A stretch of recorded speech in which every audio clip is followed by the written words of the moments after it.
Welcome, Mukund, and thank you Yeah. everyone who is listening to us um, online. We have apologies for all of the technical difficulties. I would love to chat with Mukund today, the COO of ContextQA, about AI and future of testing. Welcome, Mukund. Thank you, Tatnya. It's pleasure to be coming on your platform again. Thank you.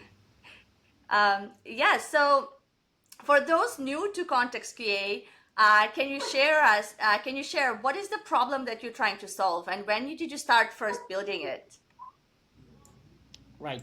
So the journey started 3 years back. Okay, and when a founder, okay, D. Barrett, okay, he experienced that there is $1 million problem is that they came across during one of the important release in a financial institute, and that is impacting a lot, not only financially, but it is also the credibility. At the same time, when I was working with the various organization, okay, I was facing a problem of a consistent releases, customer confidence. Now when we meet together, we are sharing our problems, and then we realize that, okay, hey, our problems are still conventional, and there is no built-in solution for that. And that was a moment when we start working using the AI enabled platform.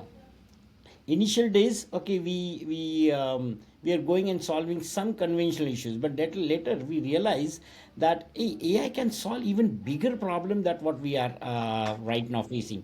And one of that is the collaboration between the team. So the context QA has incepted with the concept that, okay, hey, let's create an all context together and use it for a deterministic release every time. So we now in a reach to the state where we have a platform. Okay, it is well working for many of our customer. We have executing the hundreds of test cases in an hour. So the platform is very stable, and it use all context of collaborating the teams together. So now the context QA has reached to the state where we are going to take a big leap into agentic AI, and we are gonna breaking the conventional boundaries of testing to the shift left and shift right, but we call it as a shift zero, because everyone has to release their product with a zero defect on the production. So we are pretty excited about our next journey. So you wanted to make releases more confident, and you wanted to deliver with confidence. But what was the moment when you decided that AI can help you? How did you know that AI is the right tool to help you solve that problem? Yeah. See, the moment I can you like to share with you is when we realize that, okay, AI is not only automating software, but it is also helping into understanding the bigger picture, understanding the user personas, understanding the workflows, and also creating a synthetic data for a specific test case and the movement. And when we realize that, okay, hey, our test designs will become a more stronger as compared to the only automation, because automation is after the fact event. Designing is important. Like the more planning you will do, okay, you will have a better product out. And that planning was missing, which AI helped us into doing it and connecting those dots. That was a really aha moment where we start exploring further, and we realize that, okay, AI is continuously learning process. So no matter that, okay, your product is enriching day by day, the AI will also help you into identifying the all corner cases. And that was the moment where context QA has even delivered benefits to the customers. So you realize that some of the shift left activities basically can be done with AI, like a requirement analysis, creating the test plans, right? And then you started applying AI in the shift left activities. Absolutely, absolutely. And even beyond that, right? Okay, I would say that, okay, what are the when the tester comes on the board for the testing, what kind of information is been required. Okay, and we always say that quality is a responsibility of everyone. A tester is executing that role. However, how much time will get involved testers into the inception level? Now, what context QA will act as an your AI buddy and listens to all the information what you provide, whether it's a requirement, whether it is your some technical documentation, even it is a code, or you have some screens, Figma, or video recording. All these inputs, as like a manual user, it will absorb, process it, analyze it, and define your plan that okay, hey, what is required for a better coverage. So yes, context QA will learn, design, analyze, and then take it for the automation. That's what the step, and that is the shift left. That what we are talking about. Great. And now there are a lot of AI powered tools out there right now. I counted probably like at least 50. So what is unique about Context QA approach? Yeah, and I really appreciate that. Okay, there is a lot of engineering work going into the quality assurance space, and really I'm give kudos to everyone who is gonna trying it out into the market. Having said that, okay, what we have observed is that okay, there is a modular approach to everyone. They work into the isolation. Some are very good into the creating only test case, but they will not complete the rest of the stuff. Or some are very good into automation. Okay, so there are isolations in the specific area, while context QA will give you a comprehensive solution right from the test design. Okay, till your test execution, and it also captures the user insights. So the end-to-end one comprehensive solution is being offered by context QA, and that is what our differentiator is. So you're covering all the whole SDLC, starting with the requirements creation, test case development, but also you're looking at the customer journey and bringing that in and looking at the shift right activities, right? Yeah, there are almost 28 touch point into the SDLC process. When we, if I decide that okay, if I consider the current agile framework, there are at least 28 touch point which context QA has identified where they can where we can contribute in helping the or improving the quality, and which starts right from the inception of the project. So even if you have an idea, you can just put it in English, and it will provide you the test cases, whatever the available information, till your deployment, and you do the UAT or the customer beta. So all those touch points is being covered by Context QA as a holistic and in under the one platform. Amazing. And do you have any exciting customer stories where you saved customer, time and resources, where Context QA helped the customer deliver more efficiently? Right, plenty of them that okay I would like to share.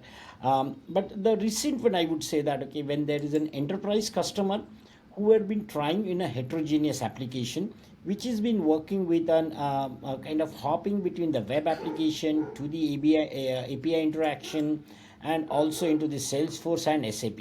Now, when it comes to the automated, the initial what they were doing in past where the isolated frameworks were being used, okay, for a specific purpose. For example, the Salesforce is being used for with a different tool, while your web application was through the Selenium. So all there are the different applications and not connected, and that is not giving a holistic scenario that okay how the end user is using the application. Now what when the context QA is been deployed, okay, we reduce their entire workflow by workflow complexity, okay, by 40%, okay, and the speed has been increased drastically. Now when we approach to the customer, we realize that okay there is lot regression, and the regression has to be stitched together with the all heterogeneous application. But at the same time, the another users, okay, who are the business user, also would like to do in sprint automation. So for in sprint automation, it requires a lot maturity.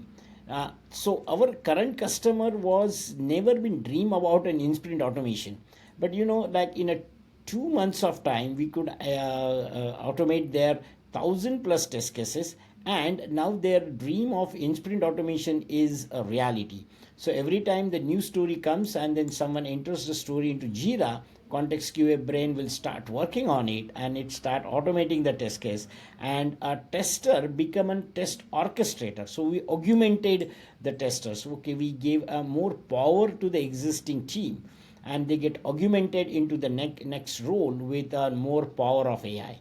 So that is really that, and customer was super happy with context QA's implementation. They're expanding into their another product lines. Yeah, in sprint automation is a dream for a lot of companies, and I've seen when companies struggle with the in sprint automation and being able to deliver without the tech debt, creating the tech debt every sprint, right? So that is definitely a dream, and I'm happy that you're making it come true. I do want to ask our audience. I know there are different perspectives on the AI tools. There are different perspectives on what value they bring and how useful they are, and what is the value that we get out of it. So, if you have any questions for Mukund, please post them online, and I'll take these questions as we go. I would love to hear your perspectives on what we're talking about. So we have a discussion rather than just a one-on-one conversation here. So while our audience is thinking of a good questions, I want to ask you, Mukund, what do you think is the biggest misconception about AI today? See, our misconception about AI is that okay, it will take my job as a tester. Okay, it will not. Okay, a testers, and then there won't be any threat to a tester. So that conception, that is the misconceptions there into the market. It will not. But every testers, okay, right now need to be get power with the help of AI. So now you can consider that okay, hey, you have 5 buddies working for you. Okay, so and your role is to not only writing test case or executing the test case or automating the test case, that the doing part of it can be taken by the machines or AI or a tool like ContextQA. However, the tester will become a test orchestrator where they can think about like the large picture and the faster release. So I would say that okay, don't worry about it. Get trained on these new trends of AI. And second thing is that okay, the second misconception which I have seen is that okay, AI do everything. Okay, no, AI will not do everything. AI will help you to do everything. So your role into that is human in the loop is very important, and we shouldn't forget that okay, the intelligence is still lying in human brain. So machines can do up to certain things. It will gonna ask you that okay, whether I'm right or wrong. So it's a human intervention is required. So don't consider that okay, AI will do everything for you and then you can just step out from the equation. So that is, and the last one which I have seen, okay, which is in very recently that and that with our some of the customers also that hey, a tester is no more required into the SDLC system. Okay, so my developer can play a role of a tester. Yes, that's the vision that okay, every one of us we are considering that okay, hey, the role will not go away. That role of a tester will be played by either machines or by partially by developers or partially by business analysts. Okay, so the role will not gonna go. Testing will remain. Okay, a tester will get elevated. That's what yeah. So in overall ecosystem, testing will not go away. So that is a misconception that hey, I can release my product without a testing. That's Yeah. not the right thing. Yeah, I agree with you. I agree with you. We will still need the orchestrator, someone who, a human in the loop who keeps AI in check. We cannot just trust it completely. And we do have one question online. Can you recommend from Elise? Thank you, Elise, for the question. Can you recommend some resources for QA folks to learn about AI so that it does not take our job? Absolutely. So we means I can talk about and context QA's learning platform.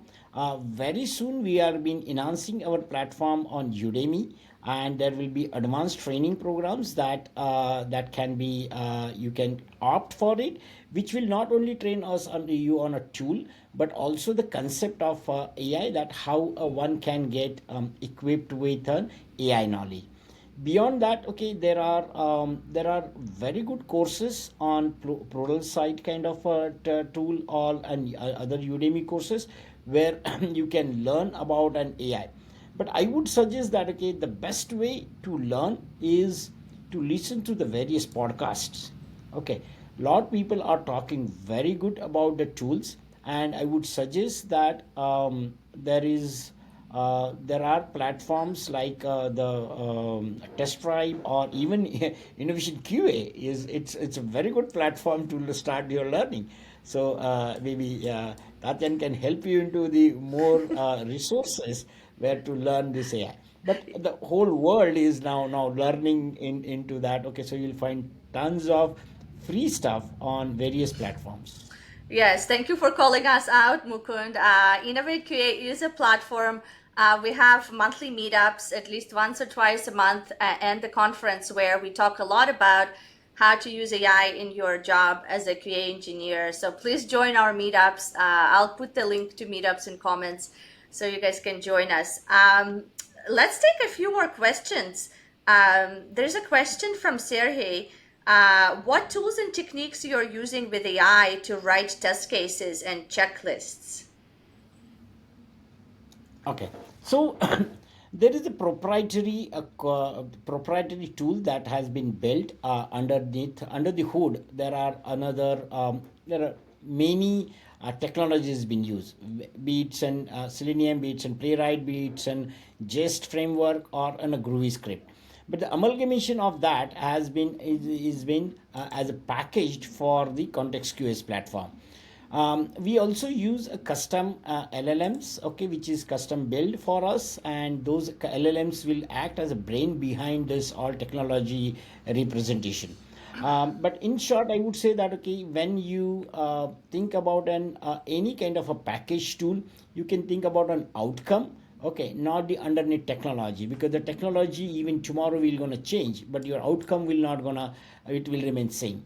So in short answer is that, okay, there is a very proven technologies that what we are using underneath. However, these technologies are always improving its own base, and we are keeping track of it and use best of the solutions that can be required to produce the outcome. We are more focused on the outcome than the underneath technology. And there's also available publicly LLMs that people can use, right, to generate their test coverage if they choose to do that. Yes, yes, there are publicly available LLMs that you can use for your test generation. Okay, and as I mentioned in my previous conversation, that, okay, in isolation you will find multiple tools. Okay, they are good into, some tools are good into writing the test cases, or some are good into representing it. So you can have in pockets, you will find a very good LLMs and tools available into the market. So yes, means, and I would say that explore, right? Okay, explore is key for in now, like for especially for testers. Okay, plenty of tools are there into the market which you explore, and then you will realize that, okay, hey, how you want to stitch those. So yes, there are many LLMs available in the market. So we already have two more questions, Mukund. I love our audience today who is so engaged in our conversation. So Mitsin wants to know, how do you see sharing requirement with AI in terms of data security and privacy, specifically when you have EU data security and privacy? Yeah, and that is it's a very good question. Thanks for asking this. See, right now there is a still a skepticism on the data security of LLMs. Okay, so as a context QA, how we address this into a two layer.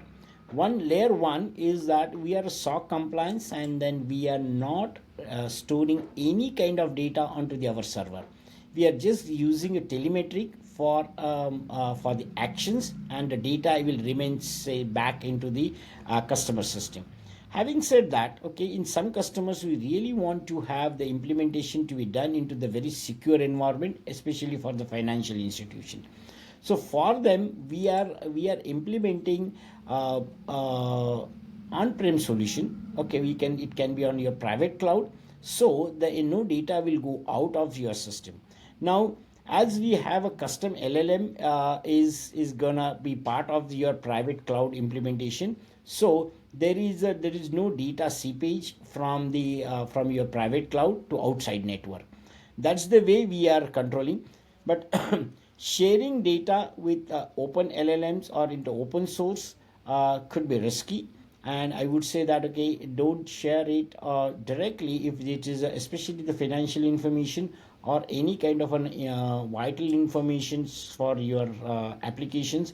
So make a call judiciously. But basically, if a healthcare company comes to you, our financial bank comes to you and says, I want to use ContextQA, you have a way forward for them without risking their data. Yes.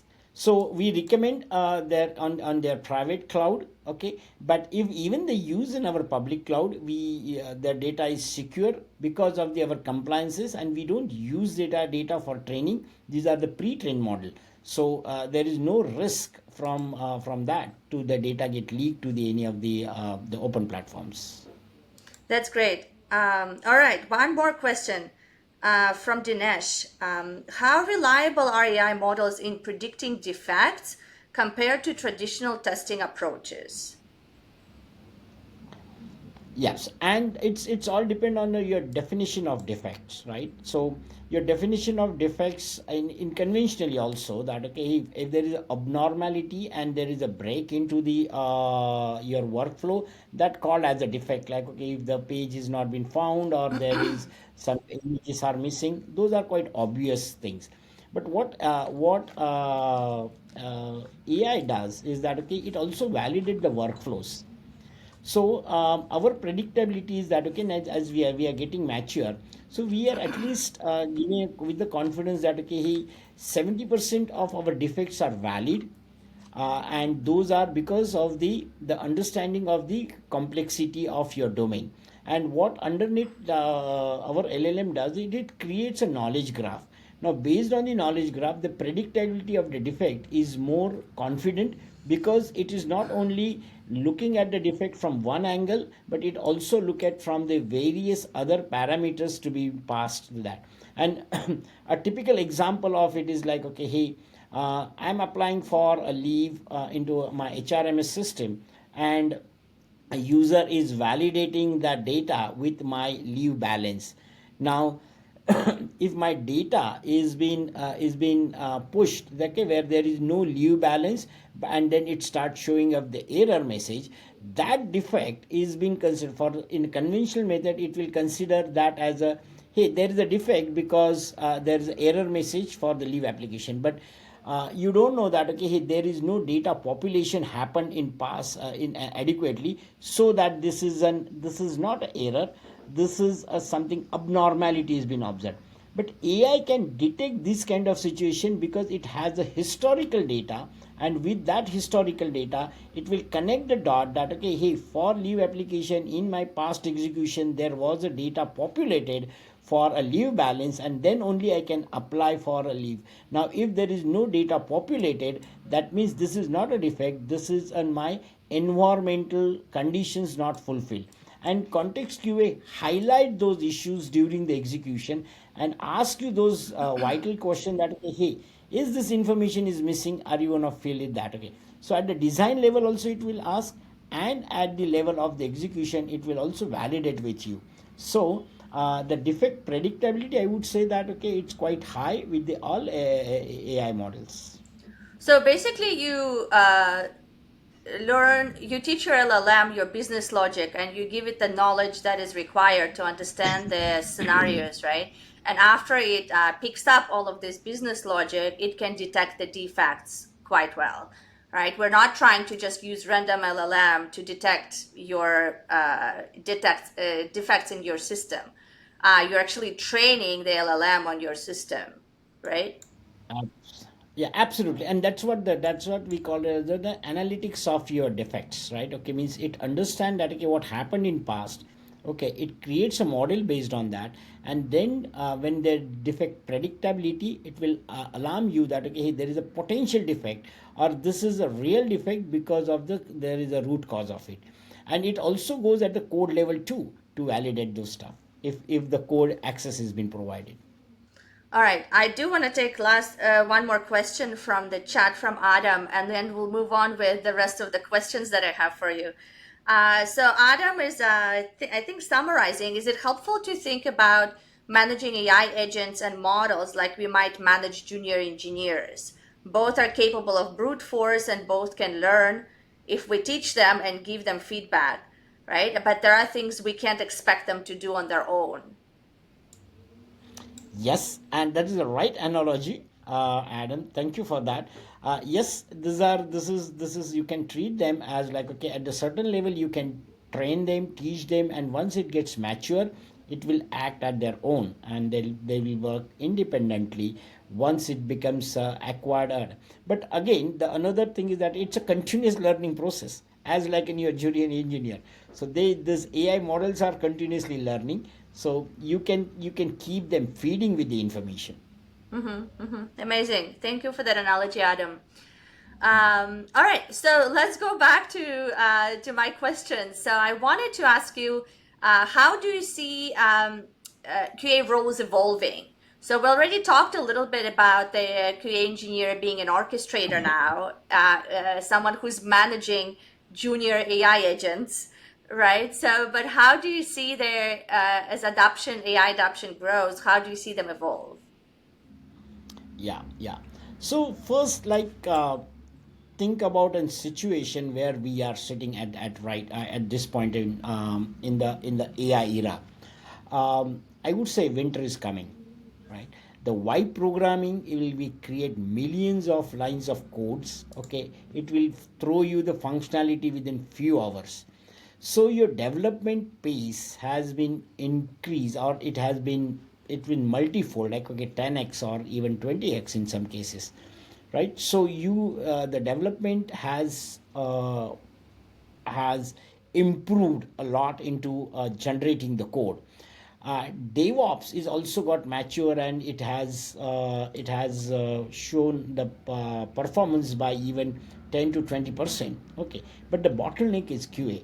Your release cannot happen without testing. So in the new QA role, we'll first understand that okay, the volume, and then without an help of any tool, you cannot survive in for future, because otherwise it's like okay, it's a bus run over, right? So you can get buried under that lines of code, and you will get struggle that okay, how to do that. So the role of QA will be changing. You can imagine yourself with the multi hands or the multi personalities, because you have to do a lot many things, but AI agents will help you into doing that. So adopt fast. Okay, the code writing will be gone. Okay, there won't be any code writing. You need to orchestrate the code, right? So and I would suggest that okay, for all the new or even the existing tester, start small, fail fast. Okay, don't worry that okay, means you can try it out, but you start with the small things. Maybe you can start with the test generation first, then take it to the next level of test automation, then you can integrate with your CI/CD pipeline. But start small and then scale. I would say it's land and expand is a key for success for new testers. So, about starting small, right, and failing fast. So, how do we keep the balance between the AI driven test automation and the human judgment, the critical thinking that we all testers have? So, how do you balance, our own human critical thinking with what AI is doing for us in quality? Yeah. pen it down first, right? Your critical thinking, whatever the way you are, like, okay, you can write in a prompt. The more prompts you will give it to AI, it will getting more mature. Okay, so your critical thinking is been required. You can start thinking about an application holistically, create your own mind maps of your thought process, and then give those things to tools which will gonna write the lines, means it will write the different scenarios for you. Writing scenario is not in your work, that will remain. Okay, the scenarios, the test case writing, the mundane task will go to machines. You can think about and obviously critical thinking will remain into the human brain. You obviously, as I said, the orchestrator role will remain into the overall system. You can pass on that information to a AI tool which will start learning. Once it reach to the certain maturity level, then you can step out from that when AI start thinking, once your knowledge graph is full. So then you can start, or as a tester you can step out and take the new challenges which the application will throw. But one thing is for sure, to meet the pace of a development, okay, as like a wipe coding, okay, there is a wipe testing required. Yeah, yeah. So basically, don't step back until you ensure that AI is doing a good job in the certain areas, right? And then step away to a new challenging task and keep teaching AI what you know, right? Yes, yes. See, the another challenge that what has been seen is a flakiness of test, right? Okay, which we those who worked on the Selenium, they must have experienced that, okay, there is a the flaky test, and you never realize that, okay, hey, where the tests are failing. Now with AI, that will be gone, right? Okay, means you identify the flakiness, whether it is because of the application or whether because of your tests. Okay, so if your test scripts required an immediate healing, okay, so the tool like ContextQA, where we have an auto healing feature, which is very effective, right? When you have any UI changed, okay, you need not to worry about it. As long as your functionality remains same, okay, the tool will take care about and healing and identifying the different components, and then the objects of the components, and then continue it.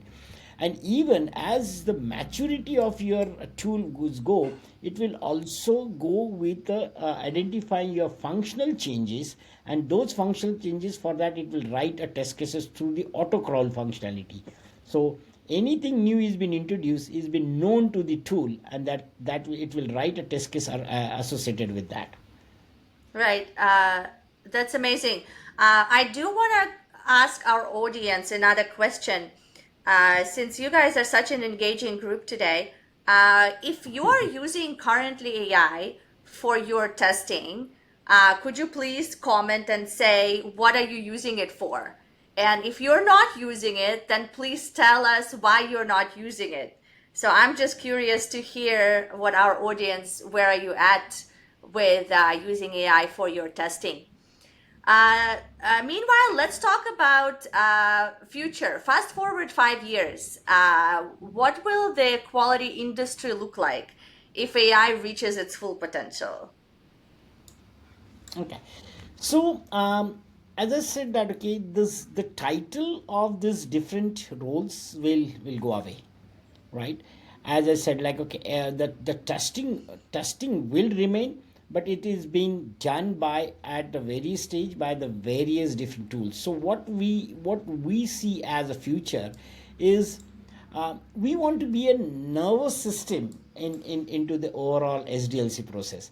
So we will become, means as a context QA will become a centralized hub for all the information that is being reached to your application. It will get processed, analyzed. It will produce a test cases as a part of its outcome.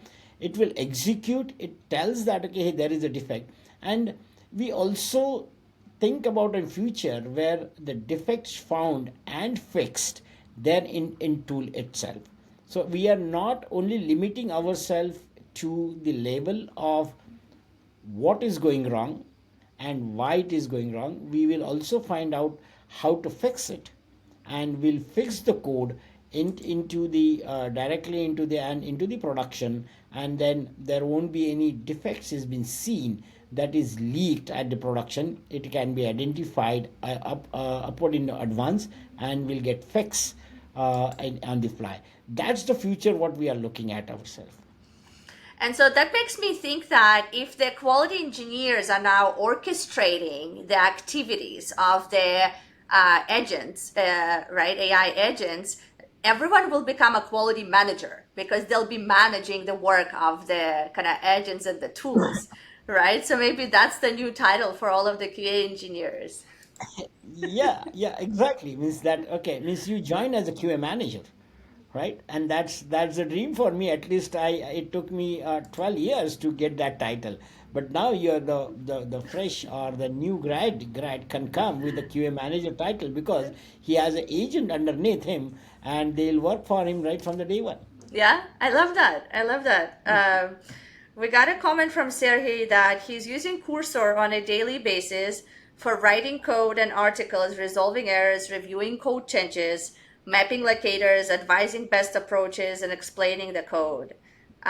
Kudos to you, Sergey. I love that you're getting on the latest and greatest tools with AI.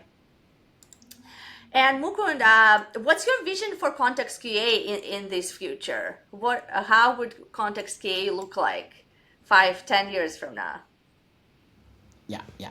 If I look at it from the 5 and the 10 years roadmap, as I briefly mentioned, that okay, we would like to be a nervous system to the entire SDLC process, where all the information will flow through us. But beyond that, also, we would like to be into the all enterprise level customers, where right now the quality is a challenge. Okay, and when I say challenge, it's not from the click through testing. The days has gone. It is basically a fraud detection kind of things. There is a human element. Now you can see there are a lot of cyber crimes are happening. So context QA is looking into the broader picture of the solving the industry problems which is there a lot conventional, and there is no perfect solution. We would like to be a central hub for all requirements from your application perspective. At the same time, we would like to solve the bigger issues like fraud or a security, or even into the larger space of the space tech is coming, right? So we also would like to take the quality engineering into the new era of the space tech, where there is a tons of data processing happen. At the same time, we will be the custodian of a quality in that place, and then we'll ensure that okay, anything goes out through our platform is been much quality outcome and more trustworthy. And again, will stick to our vision of deterministic release every time. Amazing. And what is your advice to engineering leaders about preparing for this future? Like, what are some of the things they can do right now to prepare? First is that don't wait for a perfect solution. Okay, you can start AI muscles today. Means just Google, start working on it. So don't wait that okay something big is coming and then you need a perfect solution. And experiment, right? You can experiment, try it out. Okay, means for that matter, like the synthetic test data, right? Okay, generation of synthetic, you can try experimenting it. Start small. Okay, get step by step, get into, get knowledge, right? Okay, your knowledge is very very important, because AI will only serve the purpose when you ask. Okay, if you don't ask, answer is no, right? So you need to know that okay what needs to be asked. So get train yourself on the writing the good prompts, so the AI will be at your help. But don't wait for a perfect solution. Okay, go and start experimenting. I love the advice of experimenting because we are at this front, page of this AI revolution. Experimenting is the only thing we could do, right? We're not going to find a perfect answer right now, but if we don't, the faster we jump on that wagon, right, the better off we're going to be long term. Right, Uh, you're absolutely right. All right. Do we have any more questions from the audience? And anything else that we didn't share, Mukund, with our audience that we wanted to share today? Yeah, I would like to share one our experience, which recently what we have seen, and I really want to close on that note that how AI is going to change the world of not only testing, but it is going beyond. One of our customer is an old shop. It kind of on a very small customer with having a kind of on a 10 million worth of their business. Okay, and they do have some few testers working with them from last 15 years. Now they didn't create any because they are doing the same job for last 15 years. They are very well experienced and they never created any kind of a test asset. So every time the release comes, they know what to do.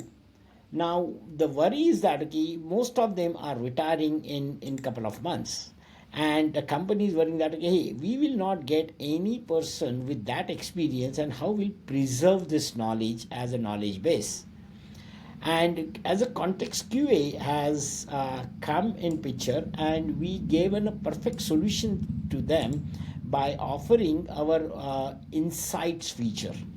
So what we have done is that okay, we asked them that okay, do the job what you are doing, provide all the clicks or whatever the scenarios you want to execute it.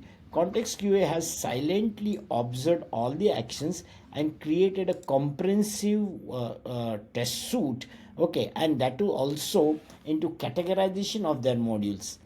This is a really wow moment for them because it's not only understood their functionality, it not only understood but it also organized their test in a more meaningful way. And then later it has also tell them that okay, which are your suits to be identified, which has to run as a sanity and which has to run as a regression. So that was where they were thinking about like hey, how we can do it. And it manually the entire roadmap was of 8 months, okay, which has been achieved just in 3 weeks of time. So that's the beauty of the product that we have experienced. And it's not only that okay, as a business we got a satisfaction, but same time we also help them to run their business in more efficiently. And that's the satisfaction we have because we are making our customers successful, so that the underneath we also get successful. I love that. I love that. Making customers successful by making them more efficient. I love that. And I'm glad that you're doing this. So thank you so much for building Context QA and for sharing with us your vision and how you're helping the world of tech ship software more confidently. I thank you, Mukund, for spending your hour with us today. Yeah. Thank you. Thanks for inviting me. And I really love the engaging audience. Thanks for asking Yeah. question. Feel free to reach out to me. I'm always available on the LinkedIn, but you can reach out to me with any of the available channels. Thank you. Yes, thank you everyone who engaged with us today and asked your great questions. We'll see you next time. Bye.